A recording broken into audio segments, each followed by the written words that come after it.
Hello, beautiful people. Welcome back to Global Happiness Today YouTube channel. Something very unique is going on in APC that is warranting a lot of reactions as we speak. Some few months back, there's been this tussle for Senate presidency.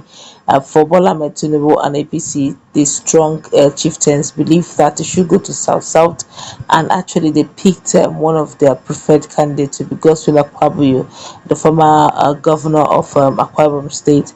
But Odrizo seems to have contrary view. He believes that the three-legged Nigerian system, which is Igbo, Yoruba, and Hausa, that the third leg, which happens to be the Igbo, have been marginalized and ought to be compensated with the Senate presidency for equity and justice sake, even though he was against Igbo presidency during the campaign period.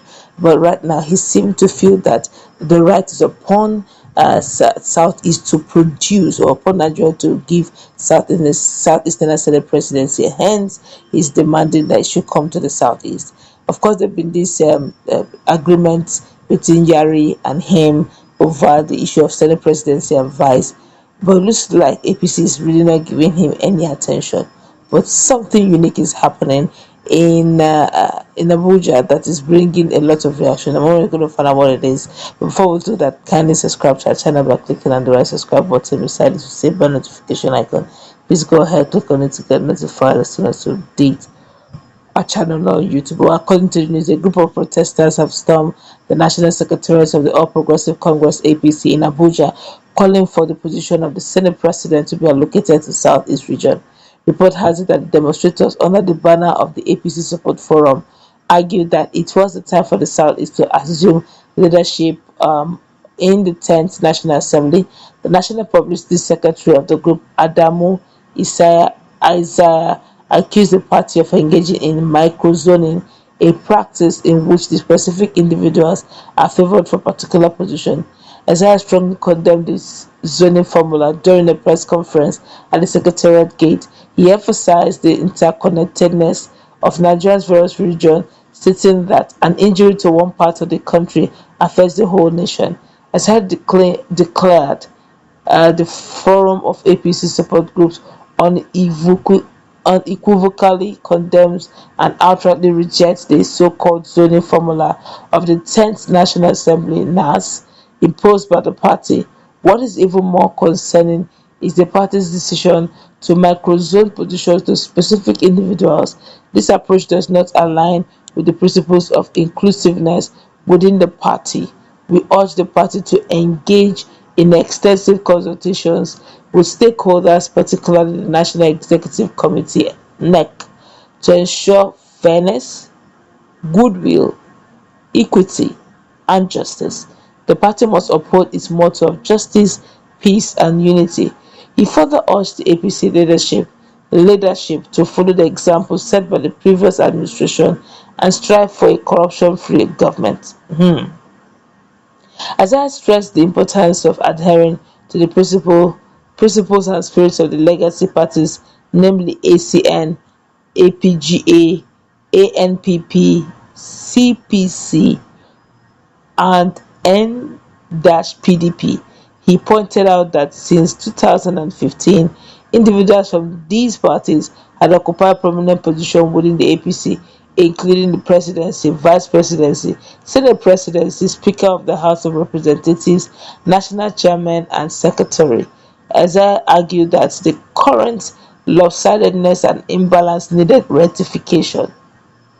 Furthermore, he criticized those vying for the position of Senate President in the upcoming 10th National Assembly, highlighting that many of them had joined the APC during its latter days in power and had not made significant contribution to the party. He likened them to opportunistic politicians who only appear when the time is right. According to Isaiah, this unfairness disregards the efforts of those who had diligently worked to build the party from its inception to its present stature. Isaiah also emphasized the Southeast representation within the APC, noting that the region had produced 2 APC governors and 6 APC senators elect. He criticized the current favorism shown towards the South South in the selection of the Senate President, pointing out that the region had already held the presidency, vice presidency, two national chairmen, national secretary, deputy Senate presidency, secretary to the government of the Federation (SGF), and so on and so forth. Of course, there have been very strong reaction to this, but Oju Sokalo should have known that when he said that it is not ripe for Southeast to produce presidency, Zolo's it's also been also seen, or you could say that you can also put in the same line that it's also not right for Senate President to go to Southeast. Why should it not be right for for presidency to go to Southeast, and it should now be right for Senate presidency or for presidency to go to Southeast, and it should be right for Senate presidency to go to Southeast? I think we should, be a bit more careful. But let's look at this critically. Apart from two dispensations now, or three, okay, I think three or four, when the likes of David Mark was the Senate president. Before the time of David Mark, Southeast have been producing Senate presidency. In fact, they have had more Senate presidency, they have had more time occupying that seat than they have ever had touching presidency. So I would have even thought that Ojiso Kalu would have even preferred working for Igbo presidency or presidency from Southeastern extraction than him trying to get the Senate presidency seat. But whatever, let's fill the pulse of Nigerians very quickly, and we'll come back to this very quickly. And the person says, me as an so rubbish, me as an Igbo person, I can't descend so low to protest for this rubbish. All the APC Southeast was against Obi. Now the APC president and APC management said Southeast don't deserve Senate president, so why protesting? All the governors in Southwest was on Tinubu's side, even the PDP governor. But Southeast was different. Like this was people from Southeast criticizing Ojizo Kalu over his move. And the person here says, I don't think you understand what.